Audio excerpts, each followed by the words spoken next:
Hola, buenos dias. Mi nombre es Timoteo.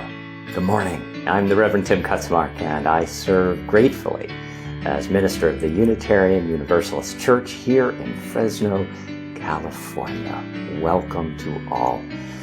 The mission of the Unitarian Universalist Church of Fresno, California is to love inclusively, grow spiritually, serve gratefully, and work for justice. Amar inclusivamente, crecer espiritualmente, servir con gratitud y trabajar por la justicia.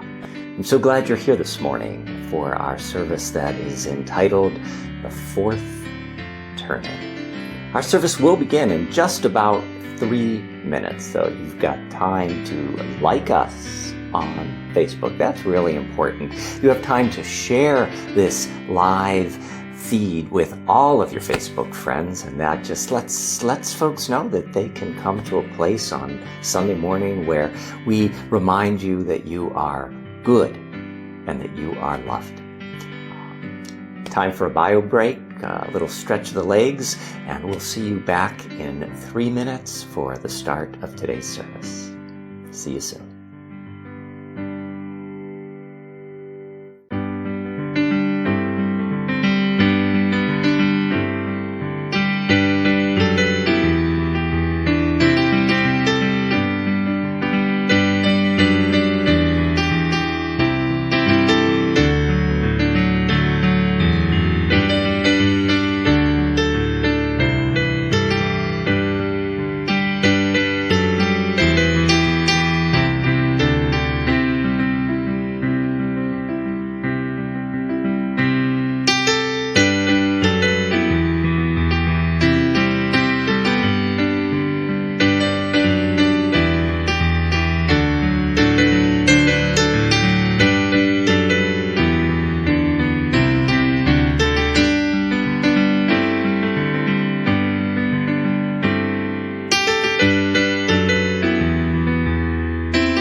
Good morning.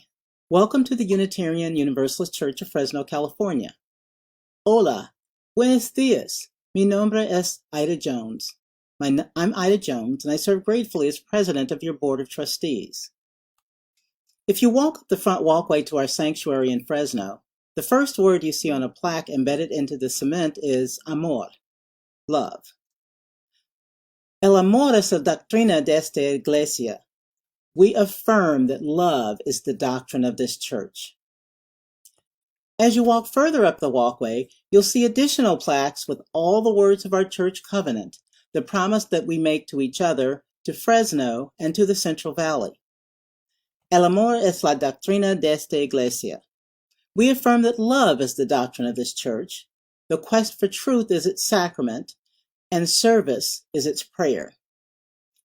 We strive to dwell together in peace, to seek knowledge in freedom, to serve humankind in fellowship, to the end that all souls shall grow in harmony with the divine.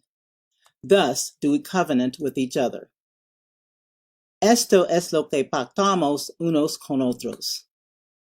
This is who we are as Unitarian Universalists, and this is who we are as members and friends of the Unitarian Universalist Church of Fresno, California. In this spirit, we welcome each other no matter our race, age, cultural background, sexual orientation, or gender identity. We welcome each other no matter our spiritual beliefs or religious upbringing. We welcome each other no matter our differing abilities, documentation status, level of education, income, or lack thereof. We welcome each other into our sanctuary of memory, hope, and vision. Todos son bienvenidos aquí.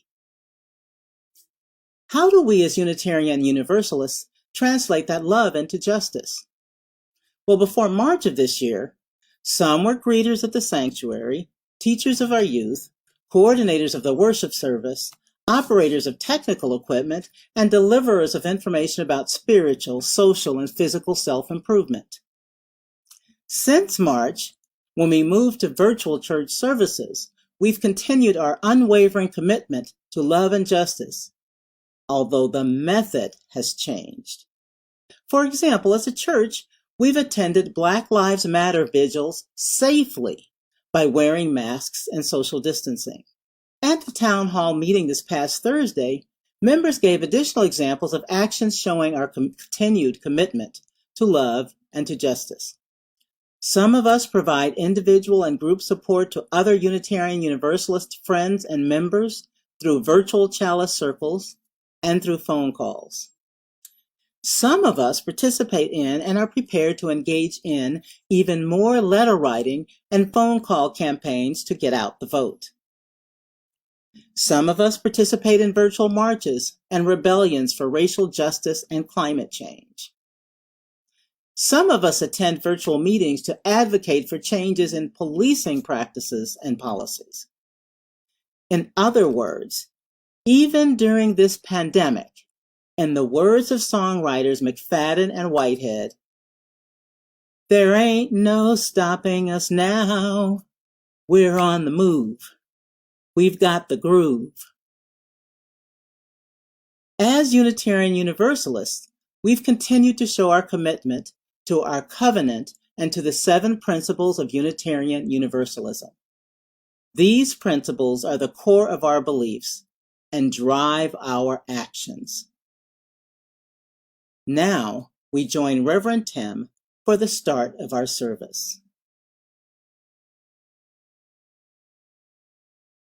This morning, among other things, we will be celebrating the summer reading program of our beloved Norelma Walker Youth Library. And so lighting our chalice will be 2 participants in that program, Kathy and Rebel. Let's allow the sound of the tingsha to guide our spirit to that place of shared celebration and worship, community, and love.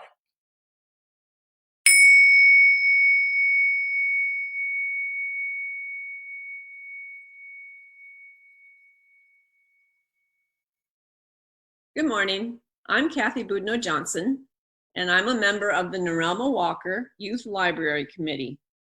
I'm joined today by 11-year-old Rebel, who is one of our attendees at our summer reading program. She's going to light our chalice of community. Rebel?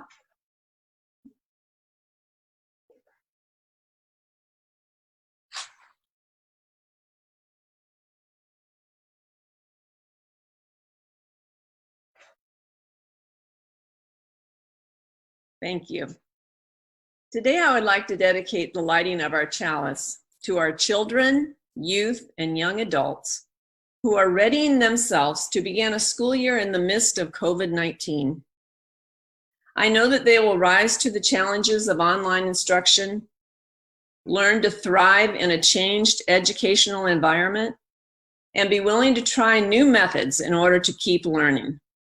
They will get reacquainted with their friends and make new friends in their online classes. Rebel's mother, Alicia, has told me about all the interactions that Rebel has had this summer with her friends and the educational games that they've already started playing. I know they'll do well. I feel hope and admiration for our children and youth. Rebel would like to share a little bit with you about one of the books that she read as part of the church summer reading program. Go ahead, Rebel. This summer, I read Moon Girl and Devil Dinosaur Volume 1 BFF. This is a graphic novel about a girl named Lunella and a dinosaur who traveled to the present day. My favorite part was at the end of this volume. Moon Girl becomes a glowing egg, and I'm excited to read Volume 2 to see what happens next. Thank you, Rebel. Bye-bye. Our song of praise this morning is fast becoming one of our new favorites. We rise. The words are powerful, but what's also powerful is that there's a hand dance or a motion that allows us to enter fully and physically into the message and meaning of this song. So it's very simple. It's a snap and then a touch, a snap and then a touch. In hope, in prayer, we find ourselves there. In hope, in prayer, we're right here. In hope, in prayer, we find ourselves here. In hope, in prayer, we're right here. You'll catch on real quick. So if we're able, let's rise, not just in spirit, but in body. Let's sing, let's body dance, let us worship. We rise.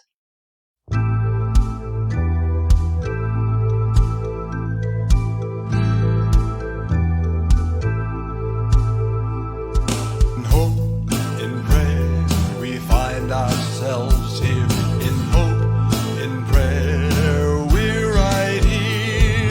In hope, in prayer, we find ourselves here. In hope, in prayer, we're right here. We rise, humbly hearted, rise. We won't be divided, to guide us, rise. In hope, in prayer, we find ourselves here. In hope, in prayer, we're right here.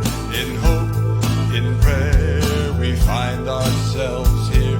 In hope, in prayer, we're right here. We rise, all of the children rise. With wisdom rise,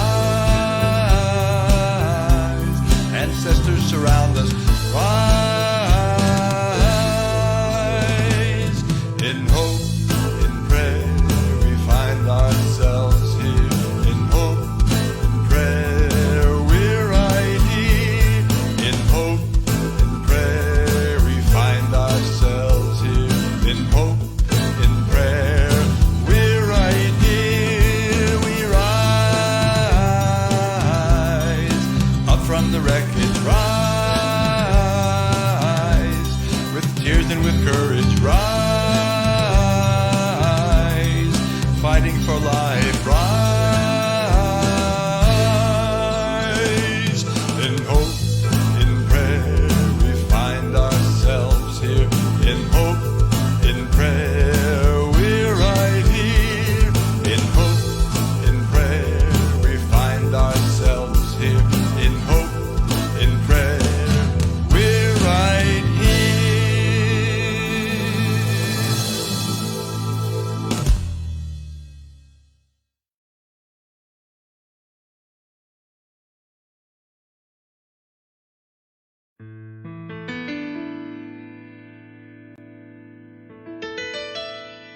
Hola, soy Dani.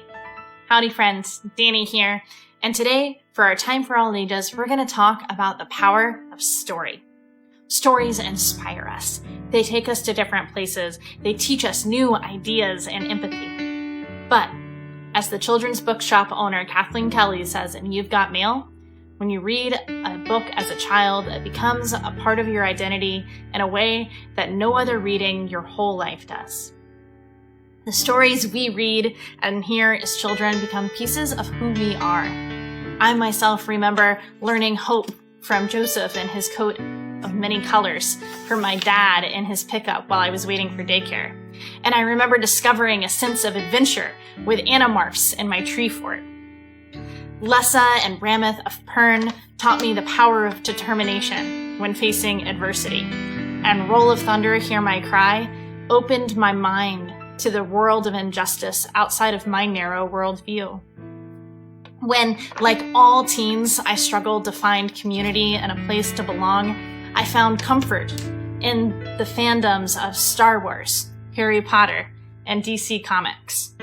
It's hard to feel alone when you're immersed in the stories of a team of mutants who are working together, or to ignore the inequities of the world when you're reading the first-hand account of a teenage refugee. Reading opened portals to other countries, space exploration, times past, and helped me to face heartbreak, fear, and injustice. The words of so many authors are inked on my skin and my heart and my spine, urging me every day to learn more, stand up for what's right, and to know that I'm never alone because their stories and their characters are always with me. I am who I am today because of the thousands of stories and books that shaped my character. And I'm willing to bet that at least a little bit you are too. For this reason, I am so very grateful that this summer the children of our congregation had been given the opportunity to explore reading in the many ways that stories can change your life. Our Norelma Walker youth librarians hosted their annual summer reading program, corresponding with the kids and encouraging them on their imagination journeys, joining our virtual chalice camp and reading stories to them each day to help inspire their love of reading, and yesterday, congratulating them on completing the program with a book, a bookstore gift certificate, and some yummy treats on their drive-through celebration. Now, let's visit Sharon and Lillian to hear about what that experience was like for the two of them. So hello, I'm Sharon Rossi from the Norelma Walker Youth Library, and I'm going to speak today with Lillian about our physically distanced, intergenerational summer reading program. Hi, Lillian. Hi. Hi. Lillian, I'm so pleased that we can talk today about the summer reading program. Our youth library hosts the summer reading program every year. This year, we're communicating with our youth who've signed up for the summer reading program through the snail mail. That means we're exchanging letters and postcards in the mailbox, right? Yeah. And Lillian and I have been exchanging letters. However, we just met for the first time today over Zoom, didn't we? Yeah. And I want to thank you for your wonderful letters and drawings, Lillian, and I especially love this one. Your picture of a happy book. I like that detail right there of the bookmark. Nice work, and thank you for sending it to me. So Lillian, what books are you reading right now?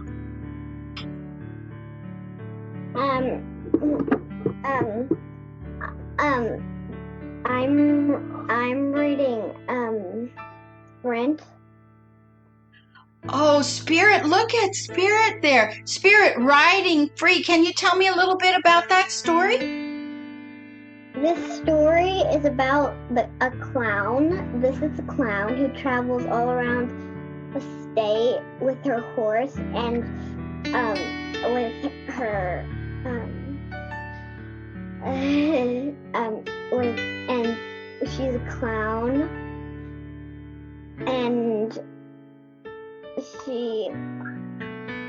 Does she have a lot of fun on the road? Yeah. A lot of adventures? Do you think you'd like to go on adventures too, Lillian? Yes. Yeah? And you asked me a really good question in the letters, and that is you asked me, where do you like to read your books? So where do you like to read your books? I like to read my books on my bed or on the floor.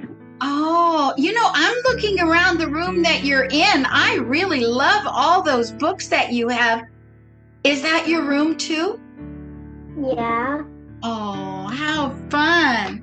So I told you I like to read on my bed too. So I think we have that, we both like to read in the same place, right? Yeah. We have that in common. And I'm telling you, I have enjoyed your letters so much. Do you like getting letters from me and from other people in the mail? Yeah. Yeah? Yeah. Yeah, I do. Do you get letters very often? Yeah, I have another group with my cousin's cousin made up. It's like a sticker club, so we send mail to our friends who we want to, and then they're gonna send stickers to the person who's on the to side, and then they're gonna send it to their friend, and then their friends are gonna send it to whoever sent it them. Oh, that is so fun. I'm glad that you're doing that. I noticed that you put some stickers on this drawing that you sent to me as well, and I liked your letters as well. So Lillian, I'm really looking forward to meeting you in person, for real, not Zoom person, but in person. I want to thank you so much today, Lillian. I had so much fun talking to you. Thank you. Can you say bye-bye? Bye-bye. No. Bye-bye. Here. Bye.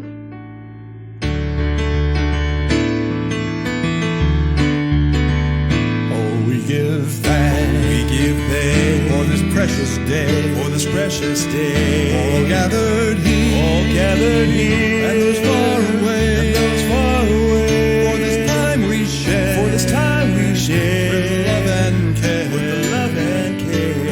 give thanks, for this precious day, Oh, we give thanks, for this precious day, all gathered here, and those far away, for this time we share, with love and care, Oh, we give thanks, for this precious day, Oh, we give thanks,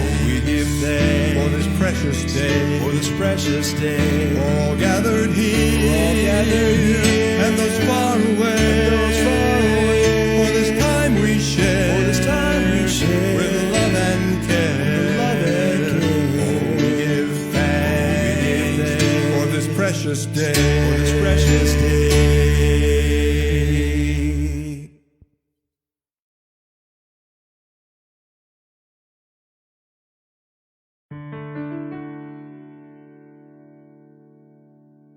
We breathe into the thanks for this precious day. And as that breath enters our body and then leaves, we hear the words of Vietnamese Buddhist monk Nhat Hanh, who says, "Feelings come and go like clouds in a windy sky. Conscious breathing is my anchor." And so, together we breathe in peace. We hold just a moment as if every cell in our body was absorbing that peace. We breathe out love.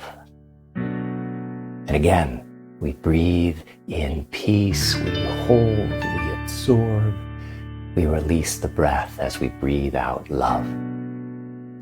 And one more time, breathing in peace, holding a moment, breathing out love into the universe. My dear ones, as we continue breathing together, two questions dance along that breath, inviting us to reflect on the week that has been. In the last week, was there a moment when the pressure got the best of you?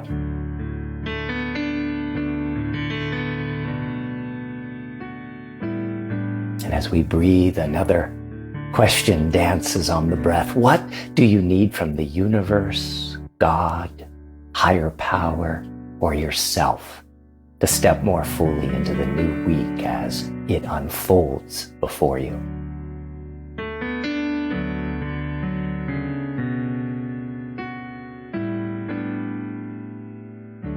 As we continue breathing into the week that has been, we mark two painful anniversaries.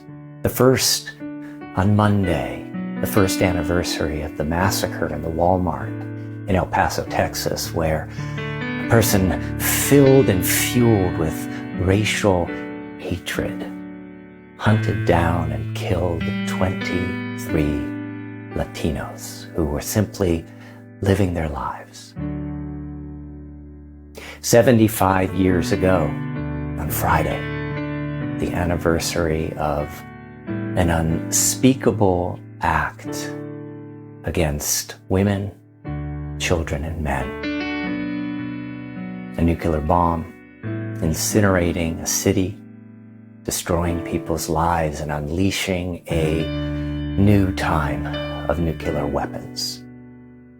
We remember, we grieve, we lament, we ask for forgiveness, and we feel anew that call to work towards a world where peace truly unfolds and grows like a paper crane, and another paper crane, and another paper crane, and another paper crane, until we have 1,000 paper cranes, like a 1,000 prayers for peace, 1,000 hopes for peace.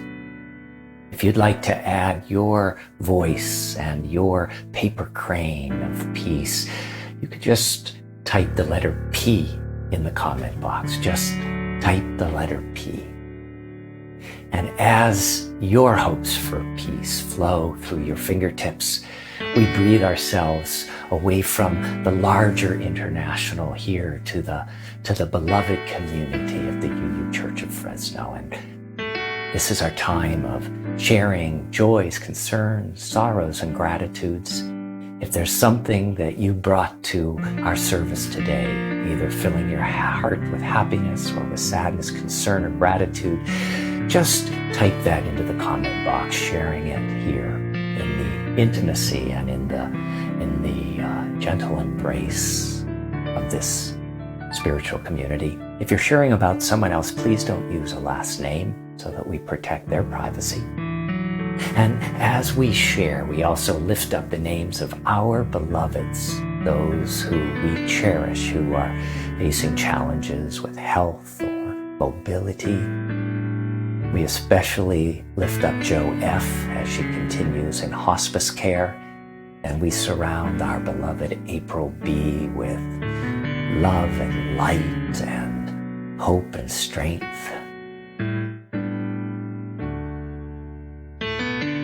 For all we've shared, for all that we're holding in that stillness and sacredness and silence of our own hearts, and for all those who on this day have no one to remember them with gentleness or care, we light our candle of community. By our remembering, may we and they be blessed. We light a second candle this morning for the over 706,000 persons worldwide who have lost their lives to this pandemic.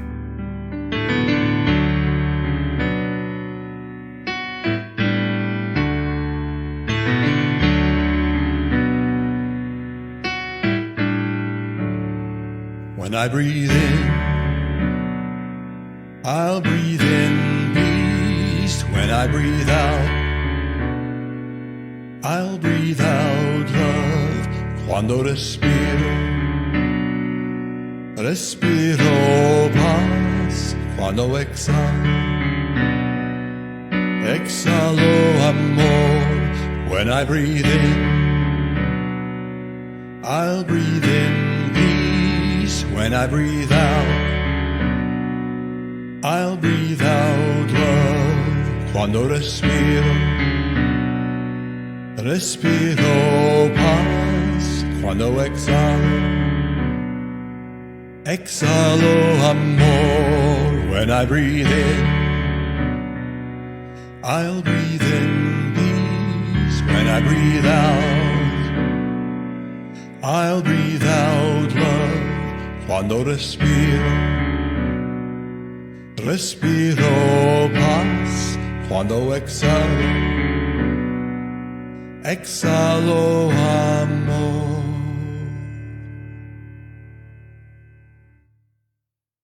This bowl has borne witness to countless in-breaths of peace, countless out-breaths of love, since it was first carefully and lovingly crafted in Tibet in the 1700s.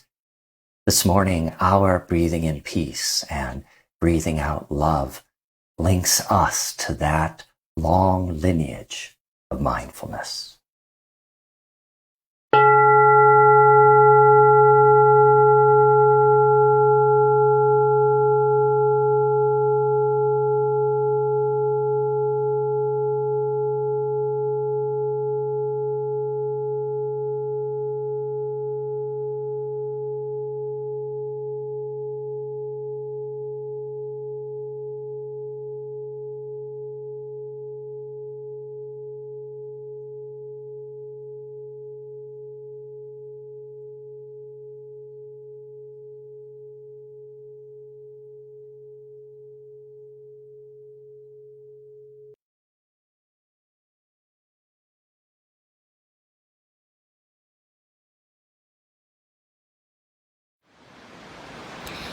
Our words of reflection come from the lived experience of Unitarian Universalist minister Alicia R. Ford.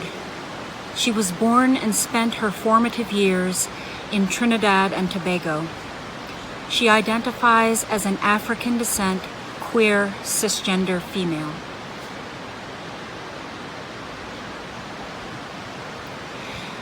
Will you join your heart with mine in the spirit of mindfulness, reflection, or prayer? Spirit of life, fuente de amor. I lift my eyes up to the hills. From where will help come? My help comes from love abundant. My help comes from the hills. My help, it comes from ancient mothers whose hearts beat in mine. It comes from the trees that sway and the breeze that sways them. My help comes from all that was and is and will ever be. I lift my eyes, hushed by the soothing touch of waves, caressing wounded shores, wounded souls. I lift my eyes to the horizon bathed by the hum of mothers and mothers' mothers, cradling, gently rocking. I lift my voice, call of the sea trees, sister moon, mother earth, my soul weeping, a symphony of life overflowing. I give myself. I too hum through every pore, with every breath. I give myself, an extension of all that is, was, and ever will be. May it be so. Blessed be. Amen. There must be a time, there must be a place, when everyone will finally come together. If there is a God with their human face, I'm sure she'd want us all to come together and get beyond these bolted doors. Get beyond these awful bloody wars. Get beyond this way of settling scores. 'Cause a score is never even. And if I had the words, then I'd make the case that everyone has gotta come together. If I had the hounds, then I'd call off the chains, and everyone could finally come together. We get beyond who's right and wrong. Get beyond the need to look so strong. And just get on with simply getting along. 'Cause that's a thing we can all believe in. 'Cause that's enough of the bitter tears. That's enough of talking to our mirrors. That's enough of separate hemispheres. That's enough, that's enough. We really gotta come together. Come together.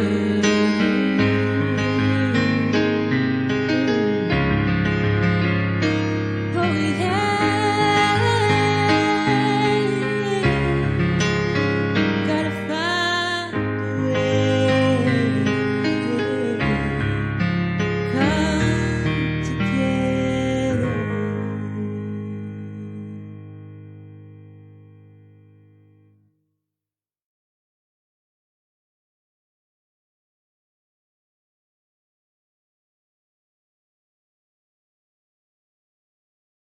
In this great turning, we shall learn to lead in love.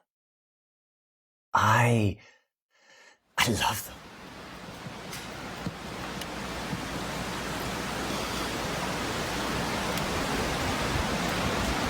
Our morning reading is by Unitarian Universalist minister, the Reverend Sean Parker Dennison. They currently serve our sister congregation in Ashland, Oregon.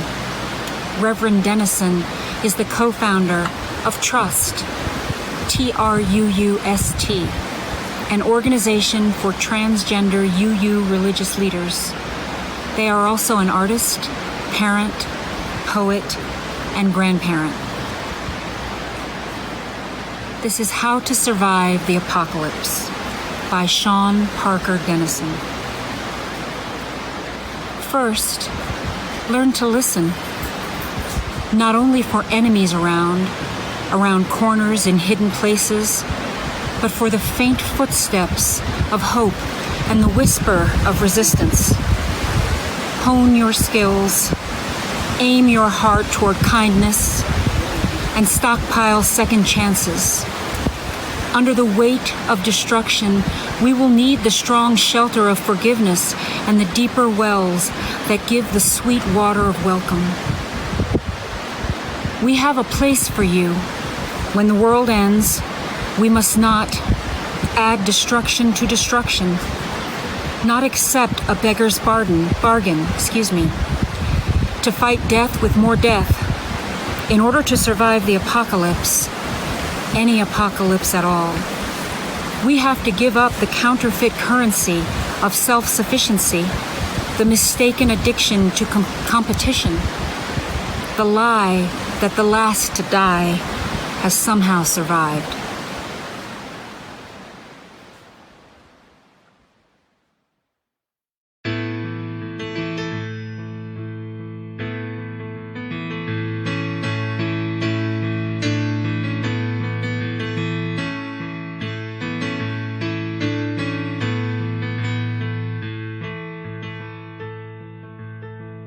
We shall be known by the company we keep, by the ones who circle round to tend these fires.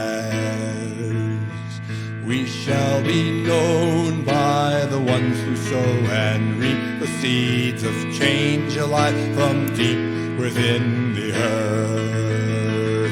It is time now, it is time now that we thrive.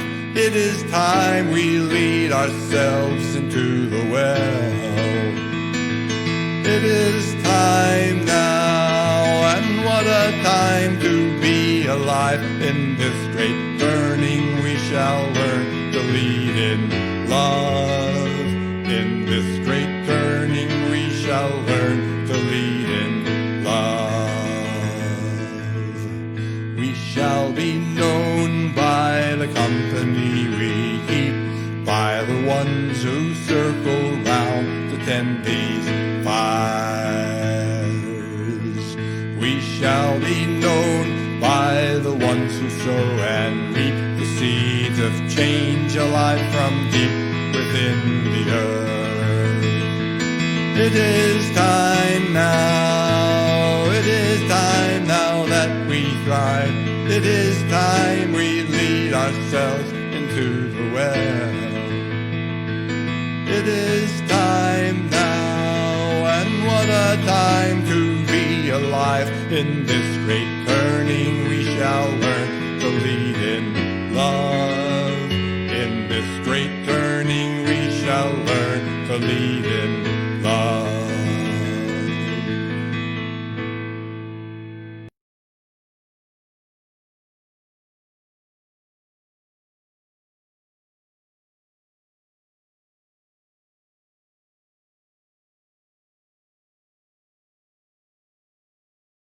In this great turning, we shall learn to lead in love. I love those words. In this great turning, we shall learn to lead in love. They were written by the composer and singer Carisha Longacre of the group MaMuse. And these words came to her in a dream. She says, and I'm just going to read this quote. She says, "I woke from a dream where two dear old musical friends, one of whom had already passed, were beckoning me to come to my creative place. I followed them, their smiles and warm hearts asking me to come forward. I awoke from that dream with the first part of the song is singing through me. We shall be known by the company we keep. It haunted me. And later the rest of the words found themselves in the pages of my journal." It's a song about being at a great turning, at a liminal moment. I've always loved that word, liminal. Just even saying it, liminal, liminal. Go ahead, you can say it with me, liminal. According to the dictionary, liminal means relating to a transitional or initial stage of a process, or occupying a position at or on both sides of a boundary or a threshold. And these, my friends, are times of threshold. Early in the pandemic and before the uprising for racial reckoning, I heard a quote, and I have searched and searched for it, and I haven't been able to find it. So I'm giving a paraphrase and also without any attribution. But it basically says that each one of us can respond to these times of massive societal upheaval and change. We can respond to it in one of three ways. We can say that out of the great breaking down that has happened, we can rebuild to recreate what has been. We can enter into a time of complete chaos. That's our belief, that this is chaos. This is the great breakdown. This is the great apocalypse of which society will never emerge. Or there is the third way, that out of this rubble and wreckage, we build something new. So there is the return, there is the complete abjugation of any sense of society continuing, or we build something new. Now, that's always been the classic way of looking at liberal and conservative, liberal religion, conservative religion, progressive religion, and God, I hate to say the word regressive religion because that sounds so judgmental, but I've said it without judgment. But the conservative perspective has always been to look back in time to some golden age that probably never existed. And the conservative is trying to get back to the way things were, or the way they think things were. A golden age that's in the past. The liberal, the progressive, has always looked ahead to a golden age that has never been, but that we believe we can create together. That's always been the hope of the liberal religion, that somewhere in the future, if we live into our best selves, then we will find that golden age, or not find, we will build, we will create it ourselves. And I think the song that we just sang, We Shall Be Known, is the anthem for us in these times, for those of us who identify as religious liberals, religious progressives. We shall be known by the company we keep. So who are the company we keep? Who are the ones who circle round us, with us, to tend these fires, the fires of our liberal faith, the fire that burns in the chalice? The fire, I might add, that is also the fire of protest out in the street, be that of voice, be that of body. We shall be known by the company we keep. So who are your people? Who are our people? Unitarian Universalist minister by the name of Sean Parker Dennison writes this extraordinary poem. They call it My People's Hands. But this is the answer to We Shall Be Known by the Company We Keep. Sean Parker Dennison, they write, my people are the ones whose hands are raised, who walk through the world with hands up, not in surrender, but in demand. Hands up, don't shoot. Not surrender, but command. Hands up, they will stop bullets, stop the killings, stop anything that wants them dead. My people's hands are raised. We shall be known by the company we keep. Who are our people? Who is your people? They continue, my people are the one whose hands high in the air dance and tremble, whose eyes are wise with what they know of their own hearts. My people have jazz hands dipped in glitter that leave a shimmering trail, an escape route from both the closet and the grave. My people use hands to love each other and themselves. My people's hands are unashamed. Sean Parker Dennison continues, my people's hands, no longer scarred or broken, have healed stigmata and found their true gods. My people reach for the sun and touch the curved body of the night goddess, rise up to caress the moon and break her chains.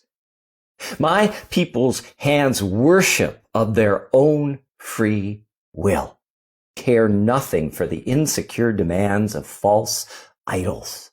My people's hands are made for praise. My people's hands are not content with this is how it's always been. My people are the shapers of the clay, choosing form and texture, keeping time by rhythm and rest, meter and metaphor. My people's hands create pictures of what is and what can be. Paint beautiful warnings in colors that exist only for this moment, for this message. My people's hands are constantly ablaze. My people's hands do not wait for permission, travel in constant amazement through time and space to gather bones and blessings, set markers and plant traces of past and futures along the way. My people's hands smell of soil and sun, are stained with earth, always calloused by the unrelenting work of hope. My people's hands are unafraid. The words of Sean Parker Dennison. We shall be known by the company we keep, by the ones who gather round to tend these fires. So who are your people? Who are your people? If you want to type some of their names in the chat box right now to announce to the world, to announce to each other that these are your people. And so MaMuse sings, we shall be known by the company we keep, by the ones who circle round to tend these fires. We shall be known by the ones who sow and reap the seeds of change, alive from deep within the earth. So our people are the planters who plant hope and plant seeds of change, not seeds like the conservative of return to something that maybe has been, but seeds of change that will grow into the future, into something that has never been, something we can only imagine. And then that song says, it is time now, not tomorrow, not the next day. It is time now. It is time now that we thrive. It is time we lead ourselves unto the well. It is time we lead ourselves into the well. What is that well? That well is the place of nurturance. That well is the place of creativity. That well is the place of dreaming. That well is the place of action. That well is the place of vision. What is your well? Where is your well? And what will we find there? It is time now. And what a time to be alive. In this great turning, we shall learn to lead in love. So what is exactly meant by the term this great turning? This morning, I'd like to suggest two different ways of looking at or understanding this great turning. The first comes from environmental activists Joanna Macy and Chris Johnstone, and it emerges from their 2012 book, Active Hope, How to Face the Mess We're In Without Going Crazy. And they write, in the agricultural revolution of 10,000 years ago, the domestication of plants and animals led to a radical shift in the way people lived. In the Industrial Revolution that began just a few hundred years ago, a similar dramatic transition took place. These weren't just changes in the small details of people's lives. The whole basis of society was transformed, including people's relationships with one another and the earth. Right now, a shift of comparable scope and magnitude is occurring. It's been called the ecological revolution, the sustainability revolution, even the necessary revolution. We call it the great turning. and see it as the essential adventure of our times. Again, this is Joanna Macy and Chris Johnstone writing in 2012. It involves the transition from a doomed economy of industrial growth to a life-sustaining society committed to the recovery of our world. This transition, they write, is already well underway. In the early stages of major transitions, the initial activity might seem to exist only at the fringes. Yet, when their time comes, ideas and behaviors become contagious. The more people pass on inspiring perspectives, the more these perspectives catch on. At a certain point, the balance tips and we reach critical mass. Viewpoints and practices that were once on the margins become the new mainstream. They conclude saying, in the story of the great turning, what's catching on is commitment to act for the sake of life on earth, as well as the vision, courage, and solidarity to do so. Social and technical innovations converge, mobilizing people's energy, attention, creativity, and determination in what Paul Hawken describes as, quote, the largest social movement in history. So that's one way for us to understand the idea of this great turning. Another one that I'd like to share with you comes from a 1997 book called The Fourth Turning, What the Cycles of History Tell Us About America's Next Rendezvous with Destiny by William Strauss and Neil Howe.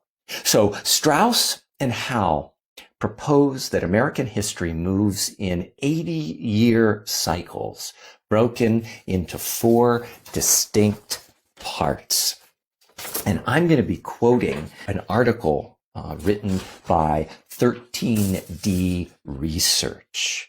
They say, Howe and Strauss observe that American history shows a new era or turning about every 20 years. In the simplest of terms, the first turning is an upbeat era of strengthening institutions. The second turning is an awakening, a passionate era of spiritual upheaval when the old order comes under attack. The third turning is an unraveling, a time when individualism is strengthened and institutions are weakened. The fourth turning is a crisis, a decisive era of upheaval. The old order is toppled and a new one is put in its place.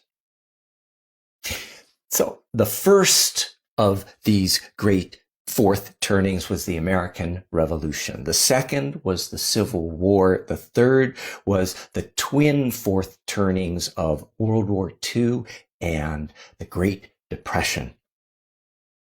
The article continues, as America's most recent third turning began in the mid-1980s, it was due to expire in the first decade of the 21st century. If we accept Howe and Strauss's thesis, America has already entered its next fourth turning. And I'll add that that's being seen as the 2008 economic meltdown. Sometime before the year 2025, America will pass through a great gate in history, commensurate with the American Revolution, Civil War, and the Great Depression / World War II. The authors of the fourth turning continue.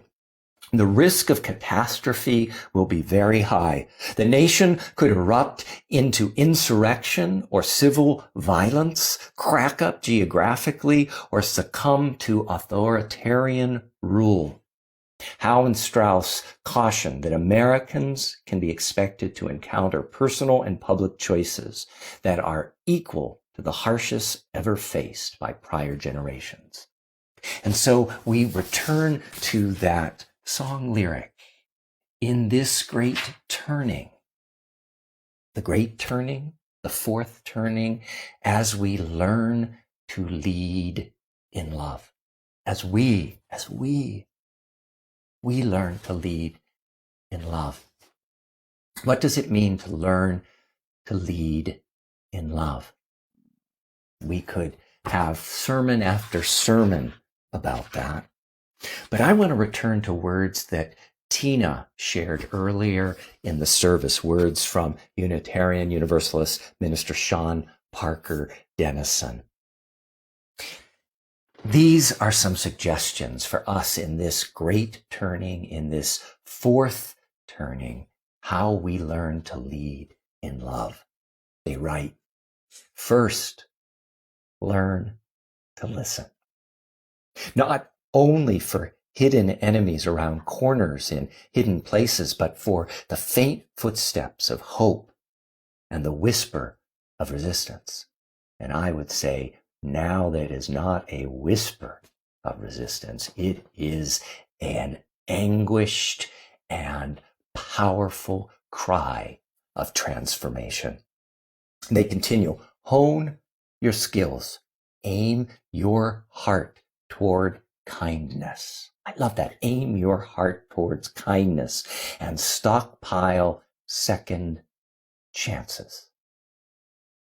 Under the weight of destruction, we will need the strong shelter of forgiveness and the deeper wells that give the sweet water of welcome. We have a place for you. When the world ends, we must not add destruction to destruction.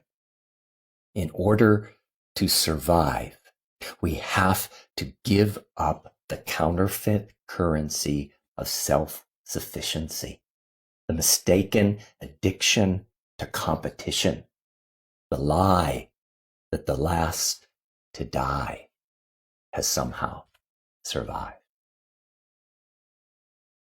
We shall be known by the company we keep in this great turning as we learn to lead in love. May it be so. Blessed be. Amen.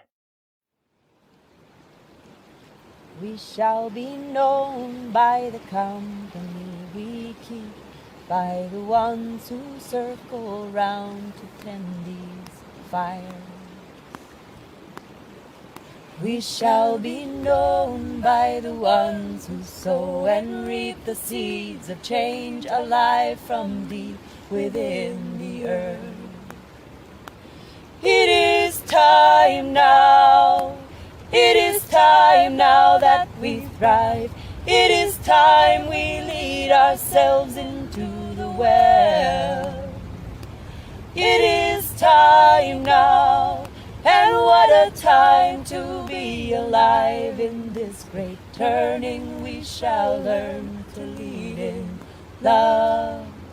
In this great turning we shall learn to lead in love. We shall be known by the company we keep, by the ones who circle round to tend these fires. We shall be known by the ones who sow and reap the seeds of change alive from deep within the earth. It is time now. It is time now that we thrive. It is time we lead ourselves into the well. It is time now, and what a time to be alive. In this great turning we shall learn to lead in love. In this great turning we shall learn to lead in love. In this great turning we shall learn to lead in love. In this great turning we shall learn to lead in love.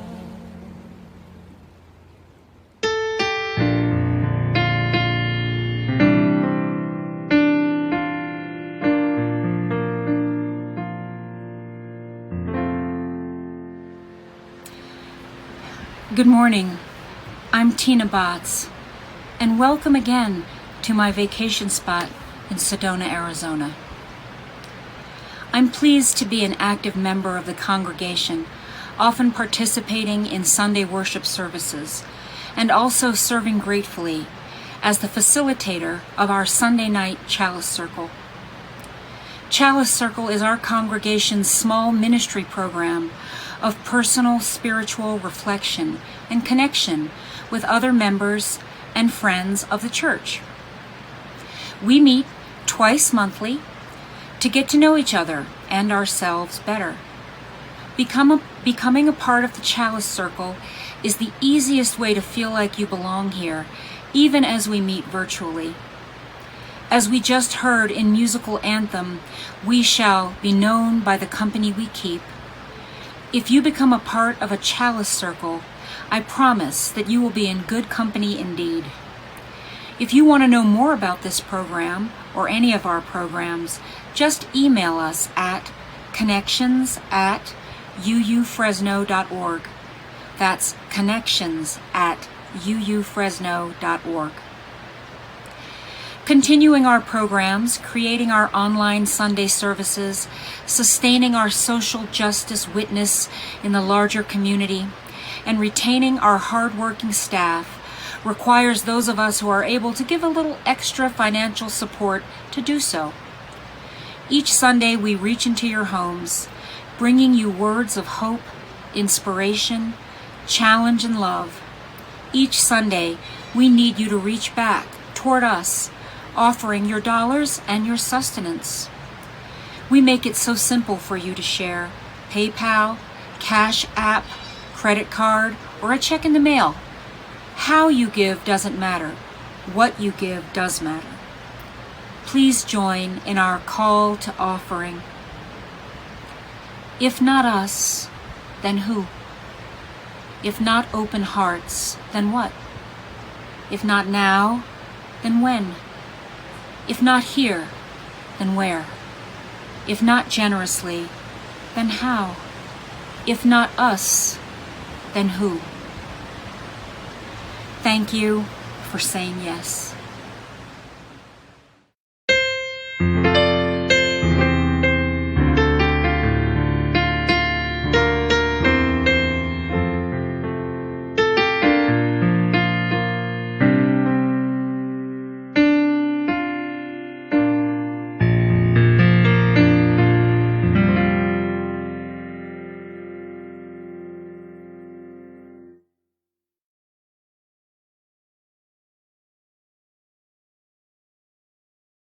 Howdy, friends.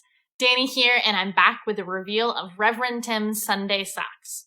Now, this week was very exciting because it was a showdown between social justice superheroes and heroines of the Marvel Universe, in a battle between Captain Marvel, feminist icon and pilot, Miles Morales, mixed-race teen and friendly neighborhood Spider-Man, and Black Panther, the first African superhero in mainstream American comics. Who was going to win? Well, all the way from his home in Wakanda, it was Black Panther. Now, a few reminders for everybody. Water Communion is next Sunday, so if you have not already done so, send your water pictures to cc@uufresno.org. Again, that's cc@uufresno.org. So you can help us start our new year with a splash. During Water Communion, we will also be having our blessing of the backpacks. So kiddos should have those backpacks ready so we can do our virtual blessing together. Right after service, we have social hour for adults and children. The link and phone number appears at the end of the service on the screen and in the comments below. After the service, make sure you stick around for a special postlude of If Not Now by Carrie Newcomer, because Stolen Thunder and soloists Jenny, Merina, and Joel have put together something really special. Now, back over to Reverend Tim. So hello again, everybody. It's Rev Tim, and just in case you couldn't tell because of my fashionable face protective cover, This is our brand new Unitarian Universalist Church of Fresno, otherwise known as UUCF, Chalice Mask. You can see right here, there's our website, www.uufresno.org. And if you go to our website and click on UU Store, you'll be able to purchase your official UUCF protective face mask. We also have Unitarian Universalist ball caps. We have Black Lives Matter bracelets, and we also have Black Lives Matter pins, all available on the website thanks to the hard work of our generosity team. I now gently pass you to Patty Bennett, our coordinator of community life. Hello, I'm Patty Bennett, and I'm the coordinator of congregational life here at the Unitarian Universalist Church of Fresno. I'm delighted to be talking with you today. If you have recently found our church community, you may be wondering exactly what Unitarian Universalists believe. Today, you can join Reverend Tim for an introduction to the 7 principles of our faith tradition. This engaging hour-long class will begin at noon, soon after the end of the service. I'll post the Zoom link in the Facebook comments, and you can scroll back to it at the end of the service. This class is designed for newcomers, but it is open to anyone who wants a refresher on our principles. These are the core values that we affirm and promote and that we aspire to follow in our daily lives. I'm looking forward to seeing you there. Now we'll return to Tina Fernandes Bots for our chalice extinguishing. Hi, everyone. Welcome one last time into my vacation spot in Sedona, Arizona. The intentionality we bring to extinguishing our chalice is sacred. In that moment, we take the eternal symbolism of the burning candle and absorb it into our consciousness, where it will burn through the days ahead, lighting our way, till we gather again next Sunday. Please join me in our chalice extinguishing words. We extinguish this flame, but not the light of truth, the warmth of community, or the fire of commitment. These we carry in our hearts.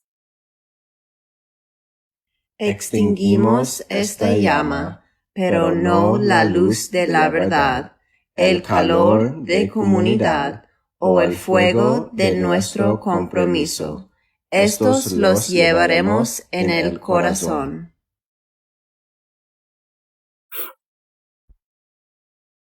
Enjoy the rest of your day, and I look forward to seeing you again soon. Thank you so much, Tina. Muchas gracias. It was so wonderful to see you and to have your voice as part of our service again. So wonderful. Well, dear ones, we have come to the end of our service. We have closing words, our sung benediction, and then a postlude.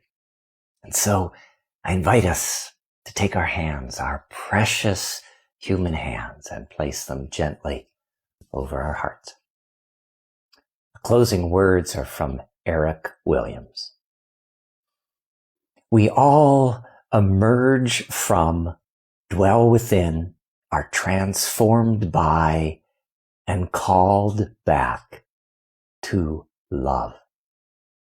May your mind be humbled before this mystery. May your heart grow hopeful by it. May you be sustained by this love always. May it be so. Blessed be. Amen.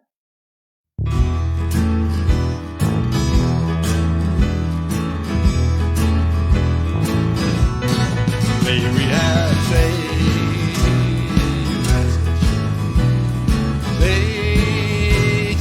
passage. May we have safe passage on our way. Safe passage on your way, brother. Safe passage on your way. Sister, safe passage on your way. Sweet children, safe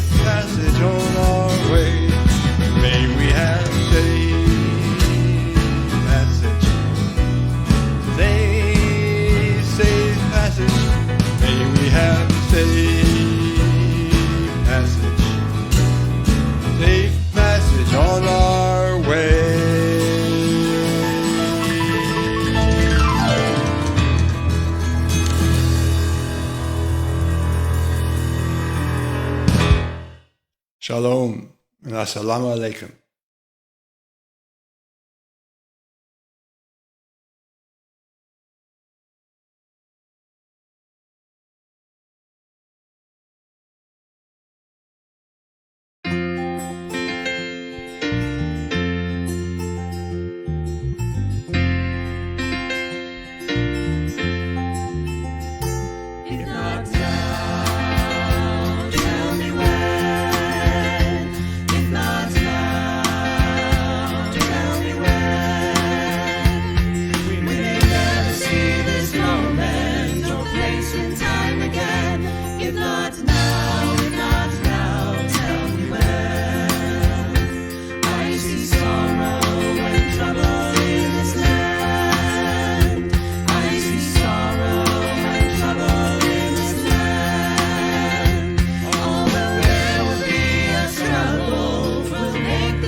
In time again. If not now, tell me when.